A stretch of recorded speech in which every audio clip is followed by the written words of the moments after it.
Okay, I guess सब आ गए हैं। तो कल हमने क्या कवर किया था? आपका क्लासरूम मैनेजमेंट, राइट? आज जो है आपका टॉपिक है, आज का जो सेशन होगा वो आपका है communication skills for teacher. Communication skill से क्या समझ रहे हो आप? कम्युनिकेशन स्किल का मतलब है आपके बोलने का तरीका। आप जब जिस तरीके से आप बच्चों को पढ़ा रहे हो, जिस लैंग्वेज का आप यूज कर रहे हो, जिस जेस्चर्स का, एक्सप्रेशंस का आप यूज कर रहे हो बच्चों को पढ़ाते time. Communication skills for teacher मतलब टीचर कम्युनिकेशन स्किल कैसे इंप्रूव करे ताकि जो टीचिंग है आपकी और क्या हो जाए, और बेहतर हो या फिर और इम्प्रूव्ड हो। ओके, पहले सेशंस में हमने प्लानिंग मेथड्स और क्लासरूम मैनेजमेंट, लेसन प्लान, ये सब सीखा। ठीक है, आज हम ये सीखेंगे कि अपनी बात स्टूडेंट तक सही और असरदार तरीके से आप कैसे पहुंचा सकते हैं। मतलब उनको अच्छे से आप अपनी लैंग्वेज को कैसे इंप्रूव करो, कैसे उसको अच्छे मेथड से, अच्छी लैंग्वेज से, मतलब अच्छी टेक्निक से, अच्छी वर्डिंग, जेस्चर्स, एक्सप्रेशन, उन सब से आप अपनी टीचिंग को कैसे इंप्रूव कर सकते हो। ठीक है, ओके। तो ऑब्जेक्टिव्स एक बार देख लेते हैं। तो पहला ऑब्जेक्टिव है आपका understand the importance of communication in teaching. सबसे पहले हम देखेंगे कि कम्युनिकेशन की टीचिंग में क्या इंपॉर्टेंस है। ठीक है, कम्युनिकेशन मैंने आपको मतलब बता दिया। कम्युनिकेशन का मतलब होता है आप कैसे अपनी बात दूसरों तक पहुंचाते हो।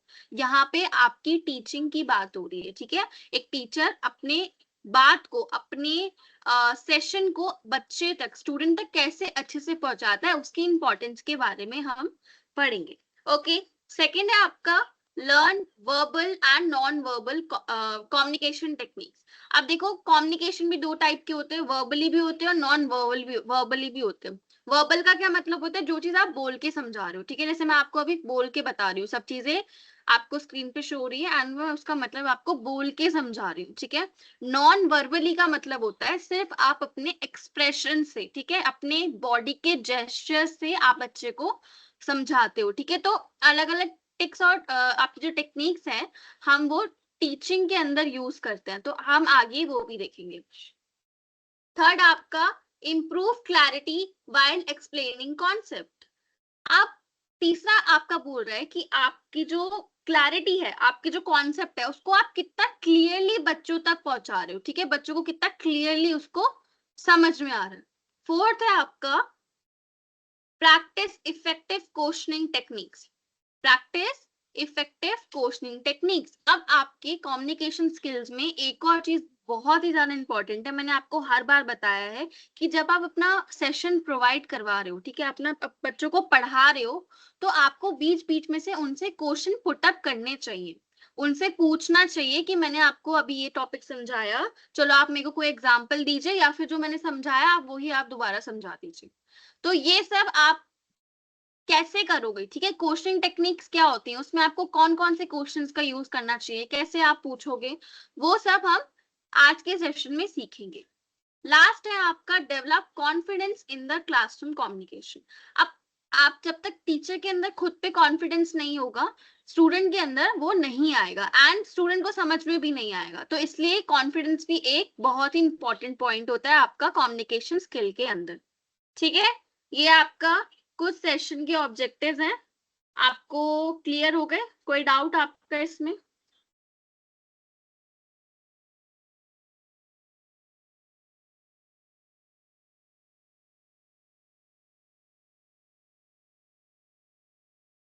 हाँ जी, बस दो ही बच्चों को समझ में आया।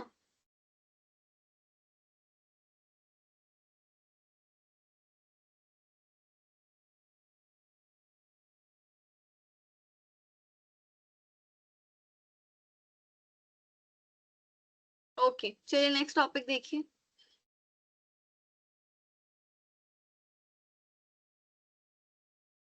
सबसे पहले आपका importance of communication in teaching.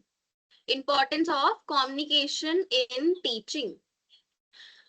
Communication की टीचिंग के अंदर क्या इंपॉर्टेंस है, इस वाले टॉपिक में हमें ये कवर करना है। ठीक है, तो सबसे पहले तो मैंने आपको स्टार्टिंग में बता दिया था कि एक अच्छा टीचर अपनी बात को कैसे बच्चे तक पहुंचा रहा है, अपने कॉन्सेप्ट को बच्चों तक कैसे समझा रहा है, वो बहुत ही ज्यादा इंपॉर्टेंट होता है। ठीक है, टीचिंग का बहुत ही इंपॉर्टेंट पार्ट है वो। उसके बिना जब तक आप अपनी बात ही समझाओगे नहीं ठीक से, तो आप अगले को कैसे समझ में आएगी, ठीक है। और आपकी अगर जब तक उसको समझ में नहीं आएगी, आपकी लर्निंग भी अच्छे से नहीं हो सकती। आपका जो लास्ट रिजल्ट आएगा वो भी अच्छे से आपको जब तक नहीं मिलेगा, जब तक आपकी टीचिंग पूरी नहीं बोल सकते हम। तो इसलिए कम्युनिकेशन बहुत इंपॉर्टेंट है।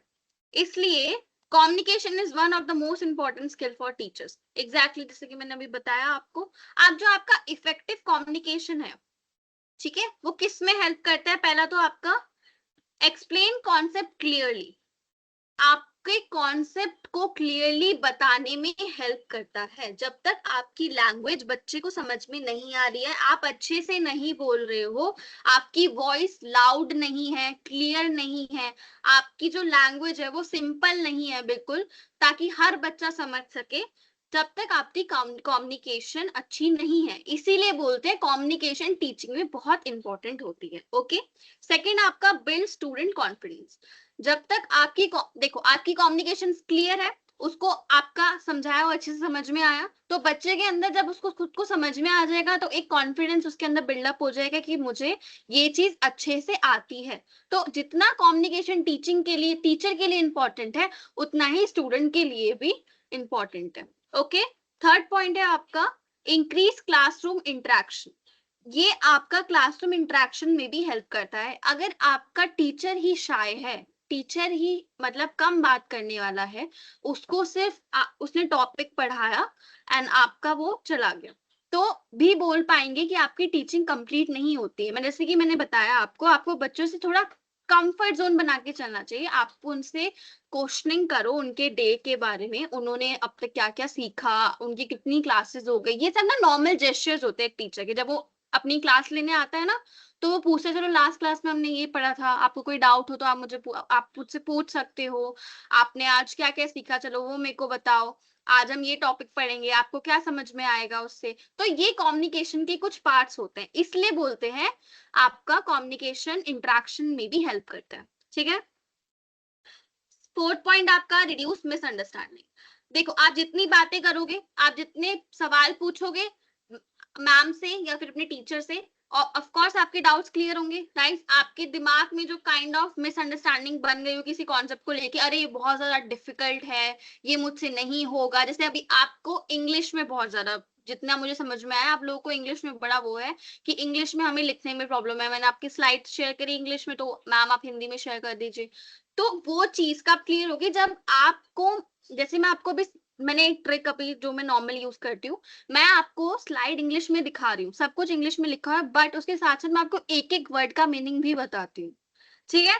तो ये कम्युनिकेशन एक एग्जाम्पल है आपका इफेक्टिव टीचिंग का, ठीक है। तो फोर्थ पॉइंट आपको क्लियर। लास्ट पॉइंट है आपका इंप्रूव लर्निंग आउटकम। जैसे कि मैंने बताया, टीचिंग का मतलब ही है आपका लर्निंग आउटकम्स को पॉजिटिव रखना। तो जितनी आपकी कम्युनिकेशन अच्छी होगी, उतने आपके जो लर्निंग आउटकम्स हैं वो क्या आएंगे, पॉजिटिव आएंगे एंड इम्प्रूव्ड आएंगे, ठीक है। क्लियर सबको?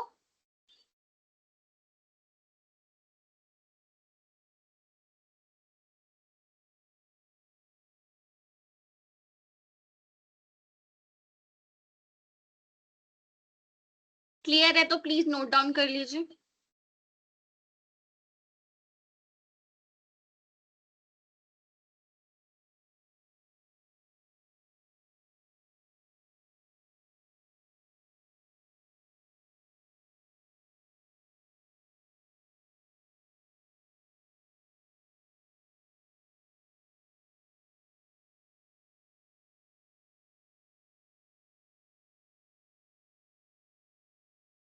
Okay, done. नेक्स्ट टॉपिक पे आते हैं। आपका नेक्स्ट टॉपिक है आपका verbal communication. Verbal communication, verbal का मैंने अभी आपको समझाया। कुछ आपका जो कम्युनिकेशन है, आप जब बात करते हो ना, तो दो तरीके से करते हो। एक तो आपका वर्बली होता है, एक आपका नॉन वर्बली होता है। वर्बली मतलब आप कुछ चीज मुंह से बोल के समझा रहे हो। अभी मैं आपको पढ़ा रही हूँ, मुंह से समझा रही हूँ, that is verbal communication. Second होता है आपका नॉन वर्बल, जो हम बिना बोले समझाते हैं। या तो हम एक्सप्रेशंस का यूज करते हैं, या फिर हम लिखने का यूज करते हैं। जैसे कि अगर मैं आपके सामने बोलूं ना, मैं ऐसे आपके सामने स्लाइड चला दूं, ठीक है, ये स्लाइड मैंने आपको शेयर कर दी। अब आप खुद पढ़ रहे हो तो वो एक नॉन वर्बल जेस्चर हो जाएगा मेरा पढ़ाने का, तो वो नॉन वर्बल में आता है, वो भी हम आगे देखेंगे। अभी वर्बल का समझो, वर्बल इन द सेंस आप कोई चीज बोल के समझा रहे हो। तो यहाँ पे देखो definition, verbal communication refers to the use of spoken words by teaching. इसका मतलब वर्बल कम्युनिकेशन क्या है, वो स्पोकन वर्ड्स मतलब आप बात करके समझा रहे हो, आप बोलकर समझा रहे हो अपने टॉपिक को बच्चों को, टीचिंग के इन बिटवीन, तो वो क्या है आपका verbal communication. Okay,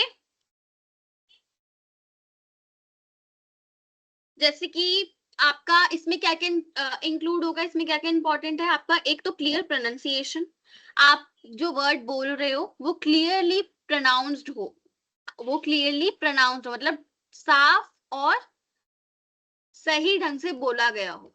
second, appropriate tone and volume, आपकी जो वॉल्यूम है, आपकी जो टोन है, बात करने का जो आपका वे है, और आपकी जो वॉइस का वॉल्यूम है, ठीक है, आवाज है, वो तेज होनी चाहिए, वो एप्रोप्रिएट होनी चाहिए क्लासरूम के बच्चों के अकॉर्डिंग। ठीक है, ऐसा तो नहीं अगर आप लाइक मान लो आपकी क्लास में सिर्फ 10 बच्चे आपकी क्लास में है, आप फिर भी चिल्ला चिल्ला के उनको पढ़ा रहे हो, तो वो थोड़ा अजीब हो जाएगा। तो आपको एटमॉस्फेयर के अप्रोप्रिएटली अपनी टोन को और वॉल्यूम को थोड़ा मैनेज करके रखना पड़ता है। सेम अगर आपकी क्लास में 60 या 80 बच्चे हैं, आपको अपनी वॉइस को थोड़ा स्ट्रांगली बोलना पड़ेगा, थोड़ी आपकी टोन थोड़ी स्ट्रांग होनी चाहिए, कॉन्फिडेंट होनी चाहिए।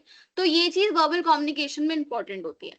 थर्ड, आपका सिंपल लैंग्वेज, डिफिकल्ट लैंग्वेज का यूज मत करो। जैसे कि मैंने बताया हर क्लास में डिफरेंट बच्चे होते हैं, ठीक है, सबके जो माइंडसेट होता है, सबका लर्निंग पावर होती है, बहुत ज्यादा कैचिंग पावर होती है, वो बहुत अलग अलग होती है। तो आपको उसके अकॉर्डिंगली अपनी लैंग्वेज को रखना चाहिए, बहुत ही सिंपल लैंग्वेज का यूज करो, ऐसे वर्ड्स का यूज करो जो डेली रूटीन में हर बच्चा सुनता हो। ठीक है, फोर्थ आपका प्रॉपर पेस ऑफ स्पीकिंग, आप जो अपना पेस का मतलब होता है आपका तेज आवाज, ठीक है, मतलब तेज बोलना, क्लियर बोलना और तेज बोलना। ठीक है, teacher should speak clearly confidently so all student can understand. Exactly, teacher को ही क्लियरली बोलना पड़ेगा, कॉन्फिडेंटली बोलना पड़ेगा, ताकि जो बच्चे हैं उनको अच्छे से समझ में आ जाए। राइट, ये चीज होती है कुछ आपकी वर्बल कम्युनिकेशन की। समझ आया?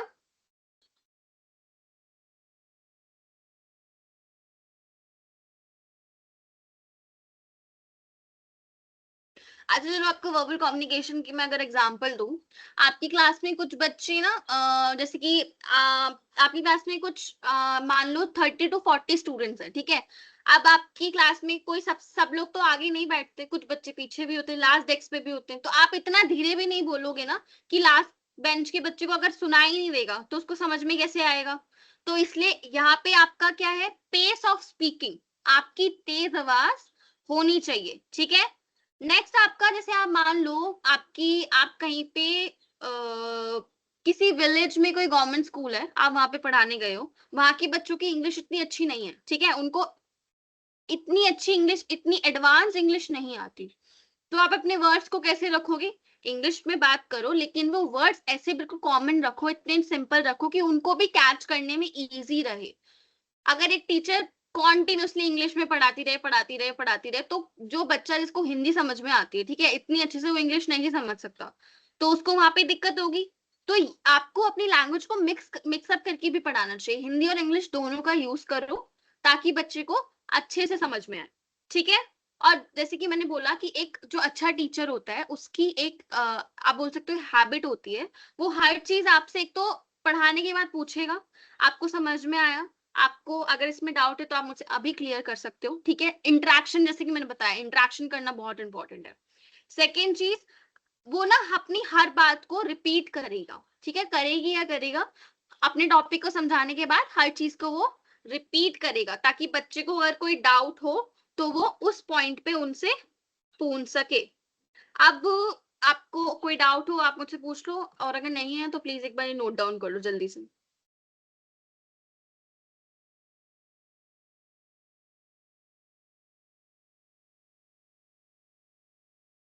ओके नुसरत, आपका हो गया गुड, सांसी वेरी गुड, रेनू, क्या नहीं समझ में आया आपको? रेनू बोलो। Owais okay, done. Arshi, Komal Mishra, Chandni okay, Talat okay, good.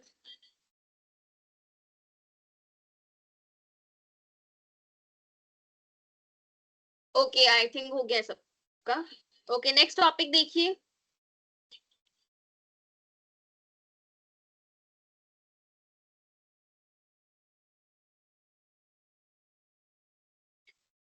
Next है आपका इफेक्टिव स्पीकिंग टेक्निक। आप अच्छे से कैसे इफेक्टिवली, मतलब आप अपनी जो स्पीकिंग है, स्पीकिंग स्किल्स को, बोलने के तरीकों को और अच्छे से कैसे इम्प्रूव्ड कर सकते हो, ठीक है, वो आपका स्पीकिंग टेक्निक्स में आ जाती है। कैसे होगा? जैसे कि पहला पहला using short and simple sentences. आप शॉर्ट और सिंपल सेंटेंसेस का यूज करो। जैसे कि मान लो मेरे को क्लास में ईवीएस का कोई चैप्टर है, उसका टॉपिक है आपका फोटोसिंथेसिस, ठीक है।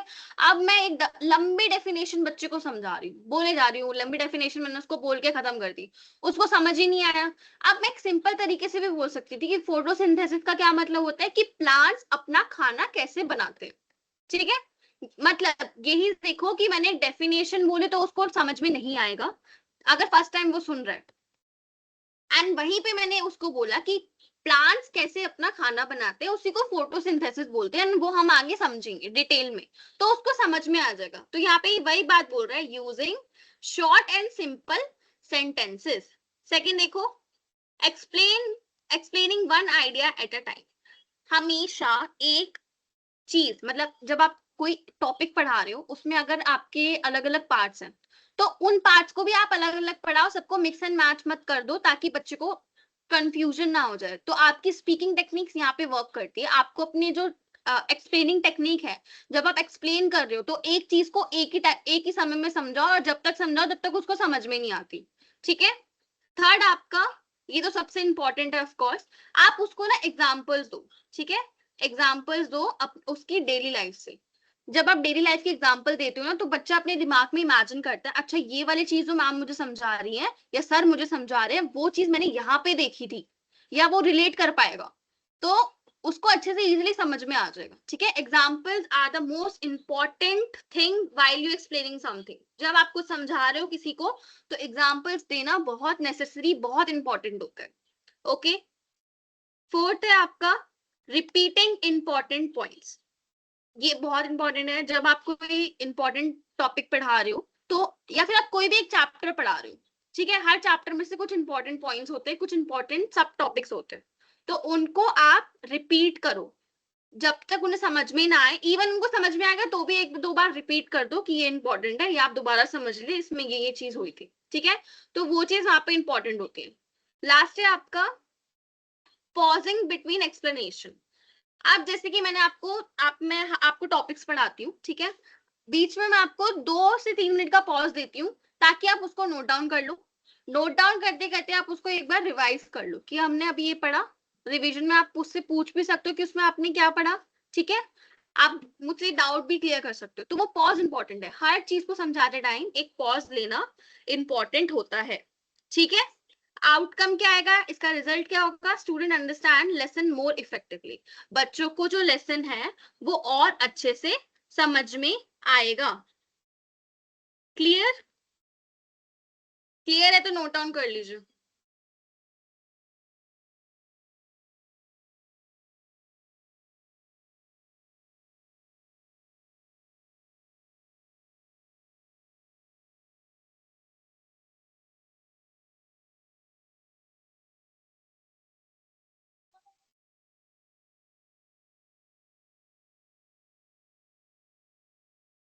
कोई डाउट?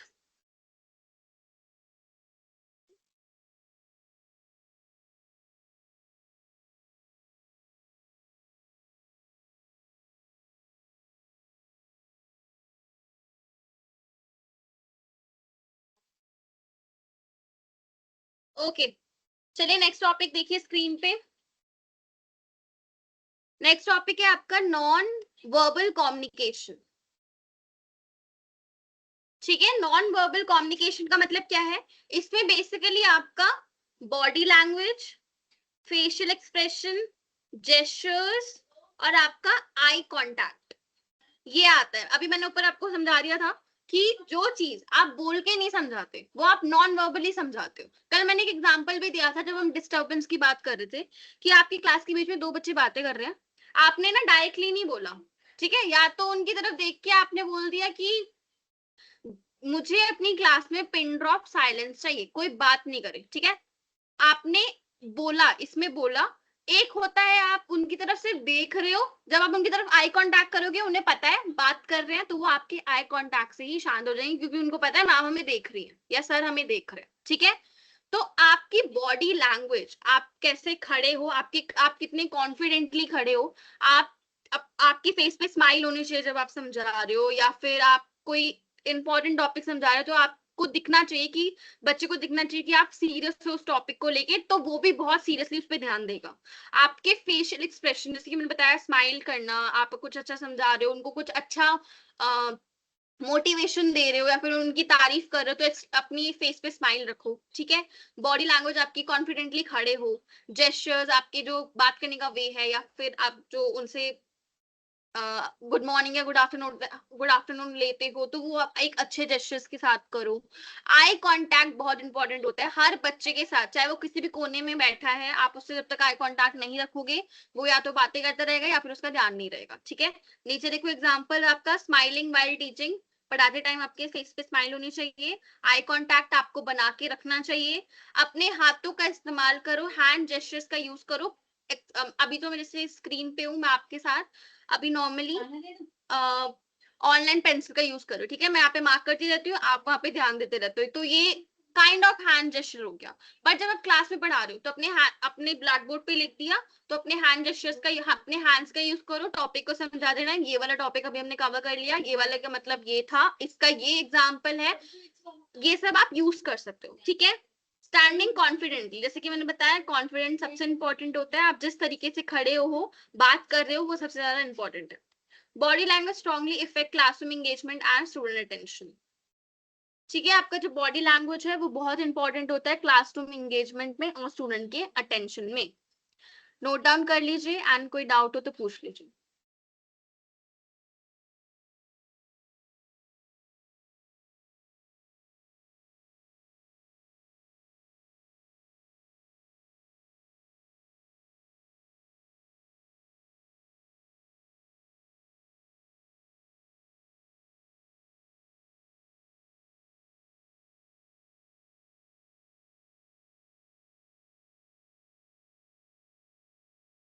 जिस जिसका हो गया है, हाँ जी पूछिए कोमल, क्या डाउट है आपका।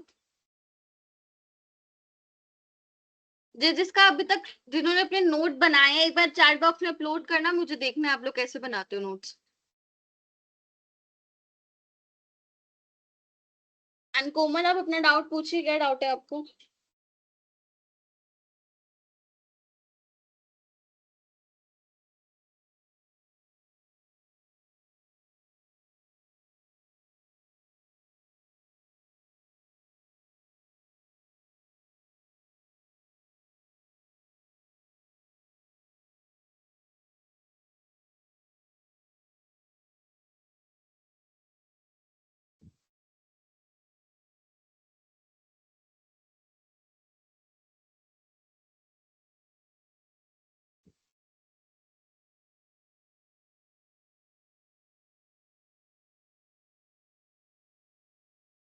मैंने कुछ कहा आप लोगों से, आप लोगों ने नोट्स प्रिपेयर करे हैं ना अभी, तो जो जो करे हैं अपलोड करो चैट बॉक्स में। आई वांट सी आप कैसे बनाते हो notes.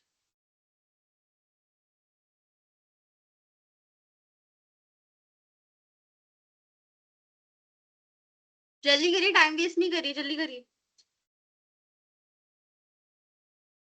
Okay Sonali, Nusrat, okay good, Riya Roy, बाकी बच्चे।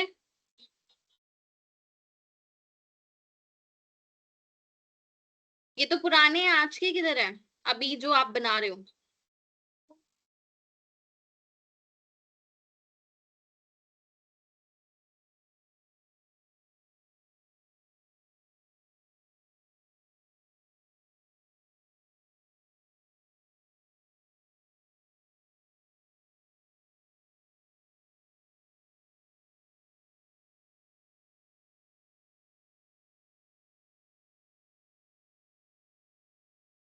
ओके ठीक है, चलिए नेक्स्ट टॉपिक देखिए।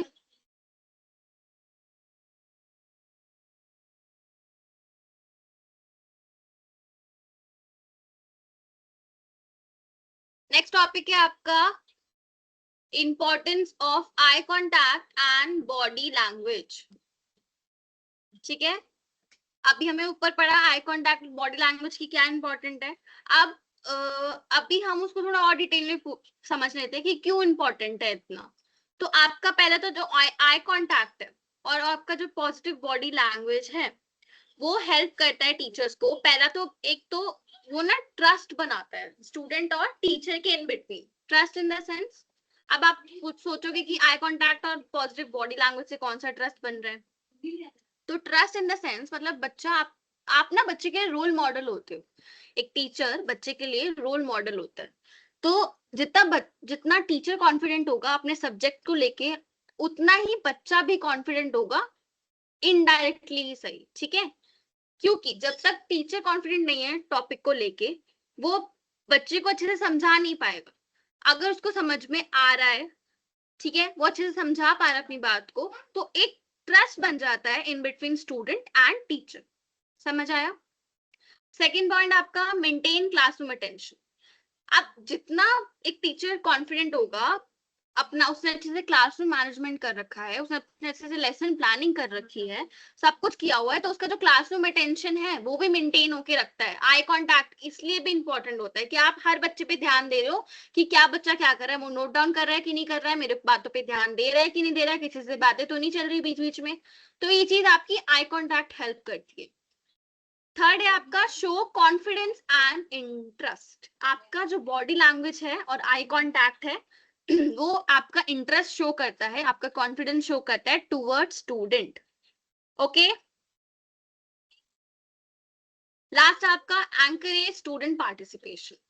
स्टूडेंट पार्टिसिपेशन कब होगा, जब आप उस पर ध्यान दोगे। आप हर बच्चे से जब तक क्वेश्चनिंग नहीं करोगे कि चलो मुझे ये बताओ, आप बताओ, कोई भी एक बच्चे को पॉइंट कर दिया, जैसे मैं बीच बीच में पूछ लेती हूँ आप लोगों से, तो वो इंपॉर्टेंट होता है आपका। ठीक है, इसीलिए teacher should avoid negative expressions और डिस्ट्रैक्टेड बिहेवियर ड्यूरिंग टीचिंग। अब ये इस पॉइंट का क्या मतलब है। अब आजकल क्या है, टीचर्स भी लाइक मैं सबकी बात नहीं कर रही हूँ, कुछ कुछ टीचर्स होते हैं जब वो पढ़ा रहे होते हैं तो बीच में they are using their phones. ठीक है, क्लासरूम में जब वो पढ़ा रहे हैं उन्होंने बस ब्लैक बोर्ड पे लिखवा के छोड़ दिया। ठीक है, आप बच्चों को बोल दिया आपको कॉपी करो एंड अपना वो साइड में अपना फोन वगैरह यूज करें, उनसे उन्हें बाकी चीजों से कोई मतलब नहीं है। तो ये चीजें आपको अवॉइड करनी होती है। ये नेगेटिव एक्सप्रेशन होते हैं और ये डिस्ट्रैक्टेड बिहेवियर होता है आपकी टीचिंग के अंदर, जो कि इम्पैक्ट करेगा स्टूडेंट की लर्निंग को भी और आपकी टीचिंग को भी। ठीक है, am I clear to all.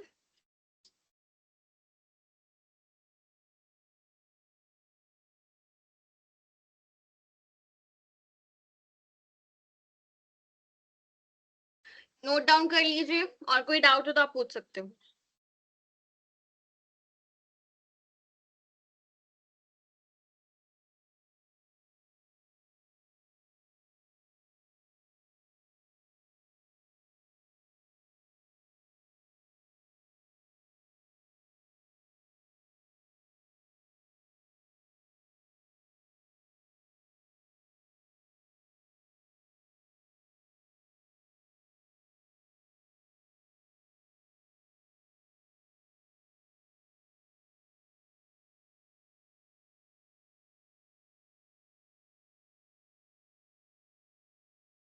Okay, next topic देखिए।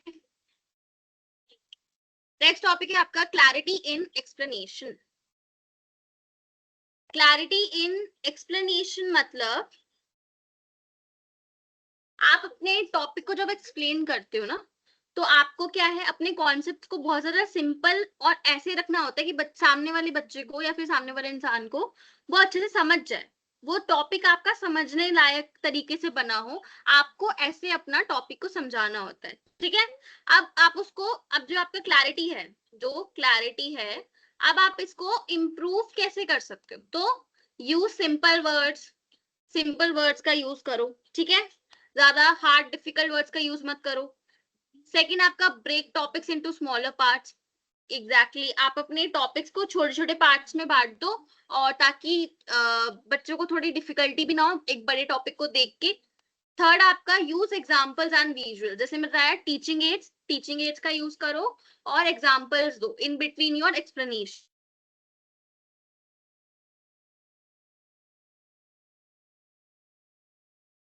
बात आपको पूछना चाहिए सामने वाले से कि आपको समझ में आया कि नहीं आया, ठीक है। अब इसका एग्जांपल अगर मैं दूं आपको, तो जैसे न्यूटन का लॉ है, ठीक है, ग्रेविटी।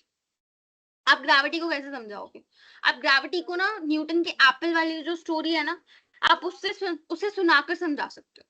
तो ये एग्जाम्पल में आ गया। आप बच्चे को डायरेक्ट ग्रेविटी की डेफिनेशन समझा दोगे, उस कुछ वो दे दोगे क्वेश्चंस, तो उसको समझ में नहीं आएगा जब तक आप उसको कोई स्टोरी से या फिर कोई विजुअल एड से उसको समझाने का ट्राई नहीं करोगे, ठीक है। इसीलिए clear expression reduces confusion and improve learning. आपकी जो क्लियर एक्सप्लेनेशंस हैं, आपका जो अच्छे से समझाने का तरीका है, जब तक आप वो नहीं रखोगे, बच्चे को कंफ्यूजन होती रहेगी और आपकी जो लर्निंग है वो भी इफेक्टिवली नहीं होगी। लेकिन जब आप क्लियर एक्सप्लेनेशन यूज करोगे, तो बच्चे का जो कंफ्यूजन है वो भी रिड्यूस होता है, कम होता है, और लर्निंग भी इम्प्रूव्ड होती है, ठीक है। समझ आया सबको?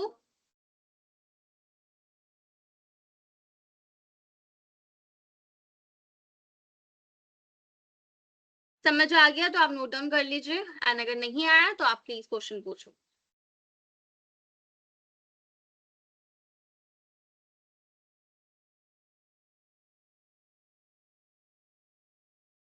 ओके, चलिए नेक्स्ट टॉपिक देखते हैं देन। संभव इज सेइंग मैम मैं नोट्स का स्क्रीनशॉट ले रहा हूँ, तो आप बाद में प्रिपेयर करोगे? मुझे फिर चाहिए, मेरे को दिखाना फिर जब आप, क्योंकि मैं पूछती हूँ हर टाइम आप लोगों से कि आपने नोट्स बनाए कि नहीं बनाए। अपने लिए नहीं पूछती, तुम्हारे लिए ही बोलती हूँ। तुम्हें नोट्स से ये रहेगा, एक तो आपको नोट्स देखो ना, नोट्स आपको कॉपी पेस्ट नहीं करने होते, नोट्स हमारे खुद के होते हैं। आप जब जब तक खुद से नहीं बनाना सीखोगे, आपकी इंग्लिश भी इंप्रूव नहीं होगी, ठीक है। तो उस वजह से भी इंपॉर्टेंट है। प्लस आप जब नोट्स बनाते हो खुद से, तो आपको खुद को दिमाग में याद रहती चीजें कि हमने ये आज पढ़ी थी, और मैं जब उसको लिख भी रहा हूं तो मुझे आगे तक वो याद रहेगी। ओके,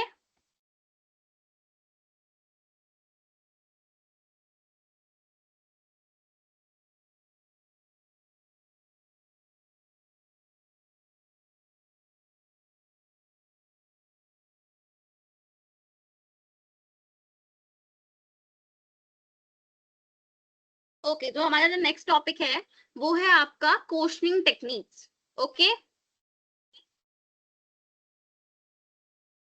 एक बार मेरे को अब तक कोई डाउट हो तो वो बता दो आप पहले, कोई टॉपिक रिपीट करना हो।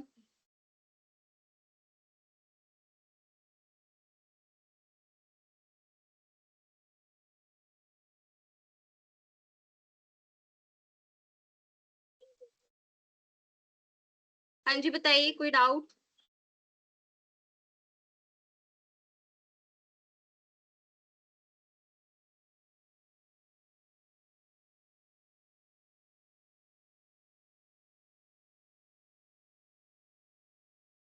कोमल निशा, क्वेश्चन पूछने के तरीके तरीके अभी वो हम वही सीखेंगे, ये हमारा यही टॉपिक है।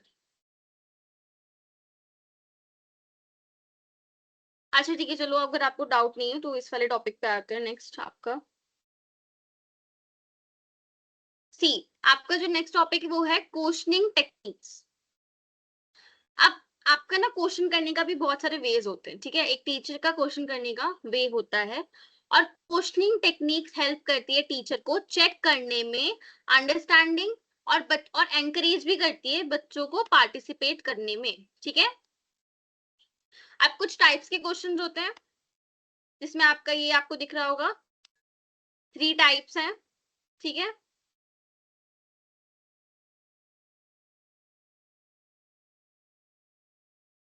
3 टाइप्स हैं। आपका पहला है open ended questions. Open ended questions, ये जो क्वेश्चन ओपन एंडेड क्वेश्चंस होते हैं ना, ये वो क्वेश्चंस होते हैं जिनके हमें डिटेल्ड आंसर्स चाहिए होते हैं, ठीक है। ये क्वेश्चन बेसिकली आपका ऐसा होगा कि आप टॉपिक में से कोई, जैसे आपका टॉपिक है, मैंने आप लास्ट में आपसे पूछूं कि व्हाट इज क्वेश्चनिंग टेक्निक्स, तो मेरे को एक डिटेल्ड आंसर चाहिए आपसे कि क्वेश्चन टेक्निक का डेफिनेशन ये होता है, ये टाइप्स ऑफ क्वेश्चंस होते हैं, और मतलब ये सब चीजें होती है, मतलब प्रॉपरली मेरे को आप जिसमें डेफिनेशन दे रहे हो वो आपका ओपन एंडेड क्वेश्चन है, ठीक है। और इसमें बेसिकली इतना आप इसको ऐसे भी याद रख सकते हो, ये आपका यस नो टाइप क्वेश्चन नहीं होते, मतलब आप इसका यस और नो में जवाब नहीं दे सकते। जैसे मैंने आपसे लास्ट में मैं आपसे पूछती हूँ, आपका नोट डाउन हो गया, आप यस और नो में जवाब देते हो, ठीक है, आपको समझ में आ गया, आप यस और नो में जवाब दे सकते हो। लेकिन अगर मैं आपसे पूछूं what is question, what is question technique, तो आपको पूरी डेफिनेशन मेरे को बतानी पड़ेगी, ठीक है। तो ये आपका ओपन एंडेड क्वेश्चन होते हैं, ठीक है। इसमें मतलब आपको थोड़ा सोचना पड़ेगा, थोड़ा आपको जवाब देने में थोड़ा सा टाइम लग सकता है। नेक्स्ट है आपका क्लोज एंडेड क्वेश्चंस। अब जो आपके क्लोज एंडेड क्वेश्चंस होते हैं, इसमें आपका एक मतलब अपनी चॉइस हो सकती है, चॉइस इसमें आपको चॉइस मिलेगी, या तो हाँ बोलोगे या फिर आप ना बोलोगे, या तो आप यस आंसर दोगे या फिर आप नो आंसर दोगे। ये आपके क्लोज एंडेड क्वेश्चंस होते हैं। जैसे कि मैंने आपसे पूछा have you done with your notes, आपने अपने नोट्स बना लिए, तो आप यस और नो में जवाब दो, ठीक है। नेक्स्ट है आपका रिफ्लेक्टिव क्वेश्चंस। रिफ्लेक्टिव क्वेश्चंस वो होते हैं जिनसे आप अपने आप को, मतलब इसमें ना आप अपने थॉट्स रखते हो, आपके अपनी चीजें रखते हो, जैसे कि आपने कुछ सीखा, ठीक है, अब हम टीचिंग सीख रहे हैं, मैं आपसे पूछूं आपकी क्या पर्सपेक्टिव है, आप क्या सोचते हो टीचिंग को लेके, तो ये थोड़े रिफ्लेक्टिव क्वेश्चंस हो जाएंगे। मतलब आप अपने पॉइंट्स, अपने थॉट्स बता रहे हो, ये वो रिफ्लेक्टिव, ये वाले वो क्वेश्चंस होते हैं। तो इस तीन टाइप के क्वेश्चंस में आप अपने टॉपिक से क्वेश्चंस बनाते हो और अपनी क्लास के अंदर बच्चों से पूछते हो, ठीक है। एग्जाम्पल जैसे कि आपका why do you think this happen, ठीक है, why do you think this happen, ये मुझे बताओ किसका एग्जाम्पल है, जल्दी बताओ। Why do you think this happen, ये किसका एग्जाम्पल है, इन तीनों में से, इन तीनों टाइप ऑफ क्वेश्चंस में से ये किसका एग्जाम्पल है।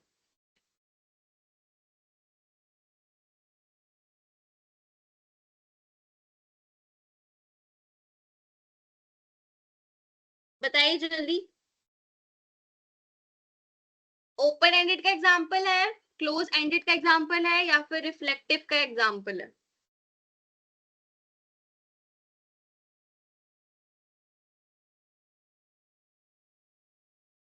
जल्दी बताओ। What do you think this happen, चलो हिंदी में भी बता देती हूँ। ये आप क्या सोचते हो ये क्यों हुआ।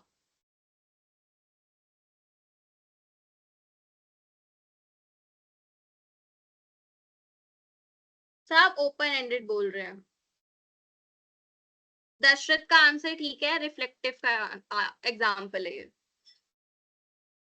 अरे मैंने बताया तो आपको कि जब रिफ्लेक्टिव है, मैंने आपको अभी समझाया, रिफ्लेक्टिव का मतलब है जब आप अपने, मैं आपसे कोई ऐसा क्वेश्चन पूछूं कि आपको बताना पड़े, अपने सोच, अपनी सोच से बताना पड़े अपने आप, ठीक है, किसी चीज को पढ़ के नहीं।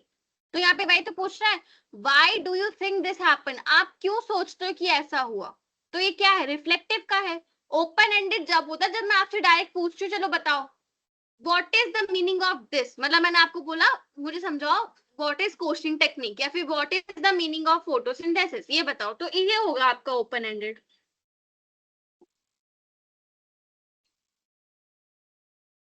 चलो अब मुझे ये बताओ, ये सेकंड वाला किसका एग्जांपल है। Can someone explain this in simple words, can someone explain this in simple words, क्या कोई इसे मुझे सिंपल वर्ड्स में समझा सकता है।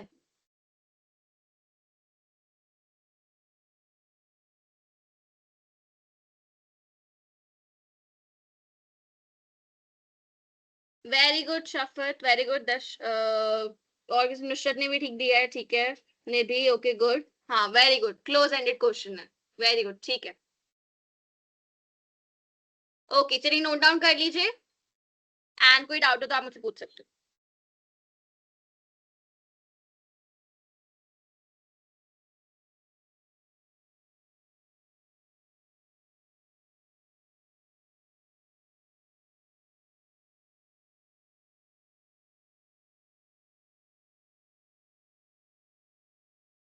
ओके डन, ठीक है। चलिए नेक्स्ट है आपका बेनिफिट्स ऑफ इफेक्टिव क्वेश्चनिंग। अब आपके बेनिफिट्स क्या है क्वेश्चन करने के वजह से, ठीक है, इफेक्टिवली क्वेश्चनिंग करने से। तो good questioning techniques helps to improve critical thinking. Critical thinking का मतलब होता है जब आप अपनी सोचने की जो आपकी हैबिट्स है, ठीक है, उसको इम्प्रूव करते हो। जब आप सोचते हो किसी चीज को लेके, वो भी आपकी इम्प्रूव्ड होती है क्वेश्चनिंग से, मतलब आपकी नहीं बच्चों की, ठीक है। जब आप बच्चों से क्वेश्चन पूछ रहे हो, टीचर बच्चों से क्वेश्चन कर रहा है, तो बच्चों की जो क्रिटिकल थिंकिंग है वो भी इम्प्रूव्ड होती है, ठीक है। Second, increase classroom interaction. Classroom interaction भी बढ़ता है। आप बच्चों से इंटरेक्ट करते हो तो बच्चे भी आपसे इंटरेक्ट करते हैं एंड उनका कॉन्फिडेंस लेवल बढ़ता है क्योंकि वो आंसर देते हैं। एंड आपका जो एक स्टूडेंट और टीचर का जो रिलेशन है वो भी इम्प्रूव्ड होता है, ठीक है। थर्ड है आपका कीप स्टूडेंट अटेंटिव। एग्जैक्टली, अगर आप सिर्फ पढ़ाते जाओगे पढ़ाते जाओगे पढ़ाते जाओगे, कुछ पूछोगे नहीं, तो बच्चा इनएक्टिव हो जाता है, इनअटेंटिव हो जाता है, वो फिर ध्यान नहीं देता, वो अपनी बातों में भी लग सकता है। तो आप बीच बीच में क्वेश्चन करते रहोगे तो बच्चा अटेंटिव भी रहेगा, ठीक है। लास्ट है आपका असेस स्टूडेंट अंडरस्टैंडिंग। एक बच्चे को आपने समझाया, ठीक है, कुछ पढ़ाया अपने बच्चों को, तो जो पढ़ाया उसको समझ में आया कि नहीं, इसमें भी क्वेश्चनिंग हेल्प करता है क्योंकि आप उससे पूछ रहे रिलेटेड टॉपिक से, इसलिए, ठीक है। Question should encourage thinking not just memorisation. Exactly, questions क्या है ना, क्वेश्चन एनकरेज करते हैं सोचने पे, ठीक है, ना कि सिर्फ रटाफिकेशन पे। आपने पढ़ाया, बच्चों को बोल दिया ये याद करके आना, ठीक है, वो रट के आ जाएंगे, आपको लिख के दिखा देंगे, खत्म होगी। नो, आपको क्वेश्चन करना है बीच में, इन बिटवीन एक्सप्लेनेशन, ठीक है, तो उनको समझ में भी आएगा एंड उनको इंटरेस्ट भी आएगा, ठीक है।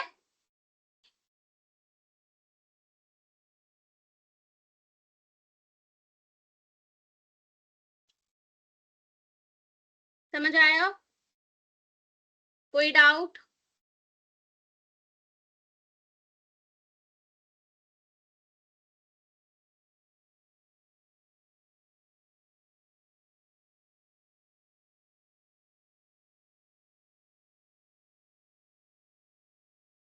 ओके, नोट डाउन कर लीजिए अगर समझ में आ गया तो, आपको कोई डाउट नहीं है तो।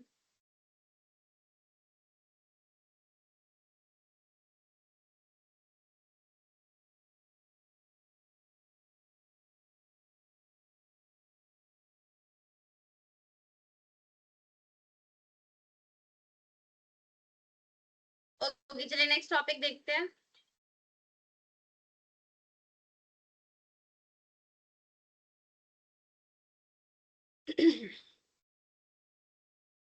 तो नेक्स्ट टॉपिक है हमारा कॉमन कम्युनिकेशन बैरियर्स, ठीक है।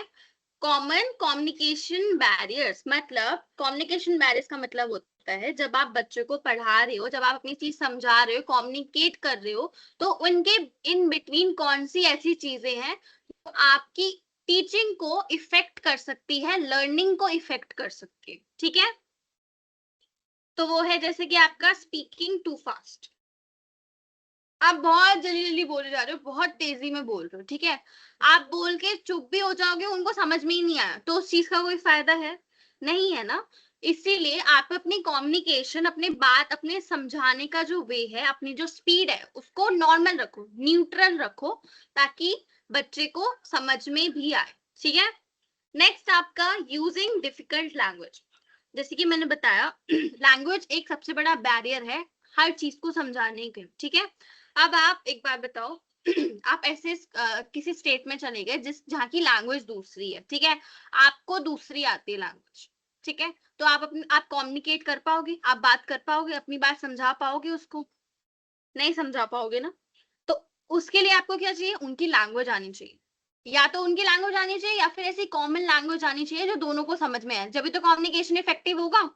तो यहाँ पे उसी की बात हो रही है, कोई ऐसी डिफिकल्ट लैंग्वेज यूज मत करो, कोई डिफिकल्ट वर्ड्स का यूज मत करो। जैसे कि मैंने आपको गवर्नमेंट स्कूल का एग्जांपल दिया था कि वहां पे एक टीचर गया एंड वो थोड़ा विलेज एरिया है, वहां पे बच्चों को इतनी अच्छी इंग्लिश नहीं आती, आप वो टीचर प्रॉपर इंग्लिश यूज कर रही है, हिंदी में बात ही नहीं करी तो उसको समझ में ही नहीं आएगा बच्चे को। जब तक वो हिंदी और इंग्लिश को मिक्स करके नहीं पढ़ाएगी उसको समझ में नहीं आएगा। तो सेकंड पॉइंट का मतलब वही है, यूजिंग डिफिकल्ट लैंग्वेज, ये भी एक बैरियर है, ठीक है। थर्ड आपका लैक ऑफ कॉन्फिडेंस, अगर टीचर ही कॉन्फिडेंट नहीं है, अगर उसको अपने ही टॉपिक के बारे में अच्छे से नहीं पता, उसको उस पर कॉन्फिडेंस नहीं है, तो उसको कैसे समझ में आएगा। इसीलिए आपका कॉन्फिडेंस होना बहुत नेसेसरी हो जाता है। ओके। फोर्थ है आपका पुअर बॉडी लैंग्वेज, जैसे कि मैंने बताया बॉडी लैंग्वेज में सब कुछ आता है, आप कैसे खड़े हो, आपके फेस पे कितनी स्माइल है, मोटिवेट करते टाइम, फीडबैक देते टाइम, या फिर आप कितने सिंसियर हो अपने टॉपिक को समझाते टाइम।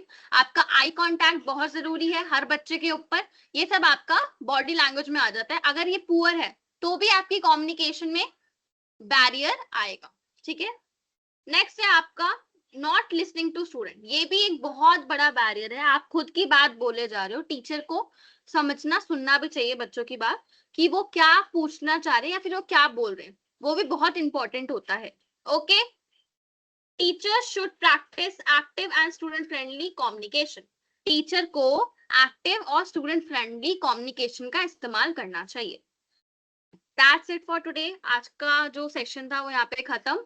तो हमने ये कुछ चीजें पढ़ी आज जो हमारा कम्युनिकेशन के लिए इम्पोर्टेंट है, हमारा बात करने के लिए इम्पोर्टेंट है। देखो एंड में मैं एक ही चीज बोलूंगी, आप एक टीचर की जो पहचान होती है अच्छी टीचर की, वो यही होती है कि उसको, वो कितने अच्छे से बच्चे को अपनी बात समझा रहे हैं। चाहे एक अच्छे को बहुत सारी नॉलेज है, ठीक है, एक टीचर को बहुत अच्छी नॉलेज है, लेकिन उसको उसको समझाना नहीं आता अपनी बात को, या फिर टॉपिक को उसको स्टूडेंट को समझाना नहीं आ रहा, या बच्चों को समझ में नहीं आ रहा, तो वो टीचर की जो टीचिंग है वो प्रोडक्टिव नहीं है, उसका कोई यूज ही नहीं है, ठीक है। इसीलिए आपकी जो कम्युनिकेशन स्किल्स है आपको उसको इफेक्टिव तो बनाना ही पड़ेगा, ठीक है। तो इसीलिए नॉलेज इंपॉर्टेंट है, बट उससे ज्यादा आपका कम्युनिकेशन स्किल बहुत इंपॉर्टेंट है।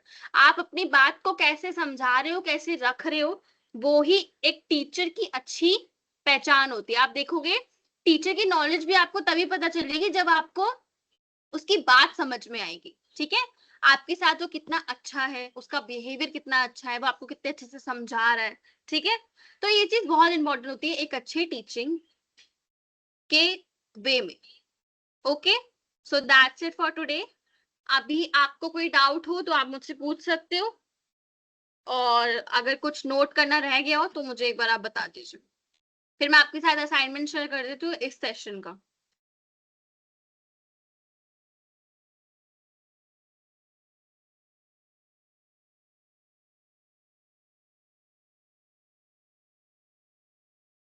नोट डाउन कर लो, एंड उसके बाद फिर मैं आपको असाइनमेंट शेयर करती हूँ।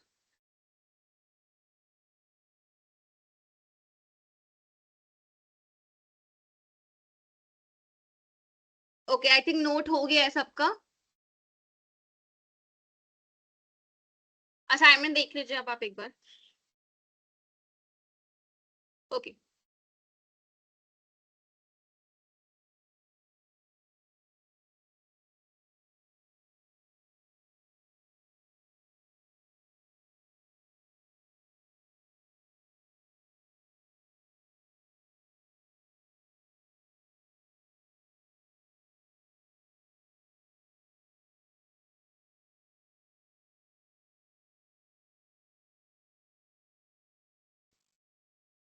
ओके, देखो स्क्रीन पे आपका आज का असाइनमेंट है, यहाँ से नोट करना, ये आपका question. Review your teaching practice, आपको अपनी टीचिंग प्रैक्टिस को रिव्यू करना है, मतलब देखना है अब तक आपने जो भी सीखा। मैंने आपको बहुत सी चीजें सिखा दी हैं इन 5 सेशन में, ठीक है। इन 5 सेशन में हमने बहुत सी चीजें सीखी है, हमने सीखा कि टीचिंग कैसे करते हैं, लर्निंग कैसे होती है, ठीक है, कम्युनिकेशन कैसे करते हैं, अपने क्लास मैनेजमेंट कैसे करना है, आपको लेसन प्लान कैसे बनाना है। तो ये सब कुछ चीजें आप अब तक आप समझ चुके हो, ठीक है। मोस्ट ऑफ टीचिंग आप आधी सीख चुके हो कि एक टीचर को ये सब चीजें करनी ही होती है। आगे कुछ चीजें और हैं वो हम बाद में सीखेंगे। आज का आपको बस इतना करना है, आपको अपनी टीचिंग प्रैक्टिस को रिव्यू करना है। रिव्यू कैसे करोगे, आपको अपनी 3 स्ट्रेंथ और 3 एरिया ऑफ इंप्रूवमेंट लिखने हैं। अब तक जो भी हमने सीखा, चाहे वो कम्युनिकेशन हो, चाहे वो लेसन प्लानिंग हो, चाहे वो आपका क्लासरूम मैनेजमेंट हो, ठीक है, चाहे टीचिंग हो, चाहे लर्निंग हो, आपको 3 स्ट्रेंथ लिखनी है, मतलब अपनी 3 ऐसे ऐसी चीजें जहां पे आप बहुत ज्यादा कॉन्फिडेंट हो, और 3 ऐसे चीजें जिसमें आपको इंप्रूवमेंट की नीड है, जिसमें आपको लर्निंग मतलब सीखने की नीड है, ठीक है। ये आपका होमवर्क है आज का, मतलब आपका असाइनमेंट है, ठीक है। ये आप नोट कर लीजिए या फिर स्क्रीनशॉट ले लो। समझ आया असाइनमेंट?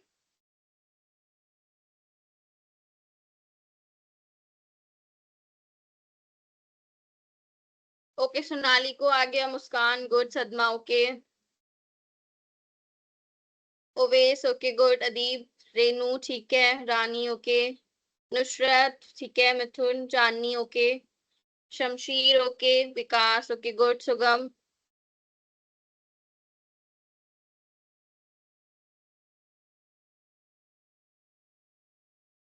ओके, ठीक है। अब मैं आपकी माइक ऑन कर रही हूँ, मैं जो क्वेश्चन पूछूं आप उसका रिप्लाई देंगे, एंड प्लीज जिससे मैं पूछूं वही आंसर देगा, एंड जिसको आता होगा। मुझे फालतू के क्वेश्चंस नहीं चाहिए। मैं आपको असाइनमेंट कैसे बनाने में ऑलरेडी बता चुकी हूँ, ठीक है। आज के सेशन से रिलेटेड मुझसे डाउट पूछ सकते हो, और क्वेश्चन जो पूछो उसका आंसर देना, बस इसके अलावा मुझे कुछ और नहीं चाहिए, ठीक है।